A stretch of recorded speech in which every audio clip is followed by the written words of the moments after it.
আজকের পর্ব শুরু হয় অপর্ণার অভিমান ভরা নীরবতায়। আগের পর্বে সেই ভুলে বোঝাবুঝির পর সে এখনও আর্যর সাথে কথা বলেনি। বাড়ির পরিবেশটাও ভারী।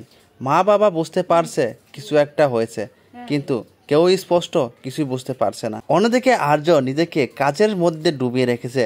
বন্ধু ক্লিক তাকে বোঝাতে চায় ওর কাছে ক্ষমা চেয়ে নে, কিন্তু আর্যর অহংকার তাকে থামিয়ে রাখে।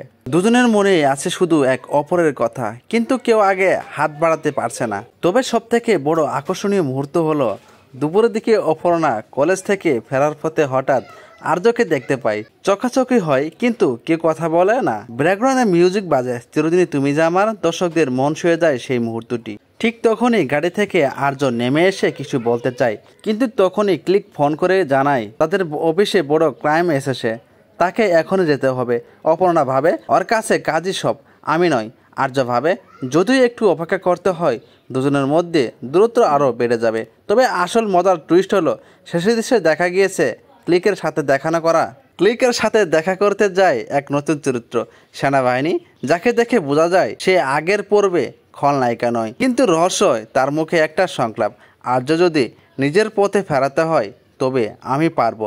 এতে বোঝা যায় পরের পর্বে সেনাবাহিনীর উপস্থিত নতুন টানাপোড়ান আনবে।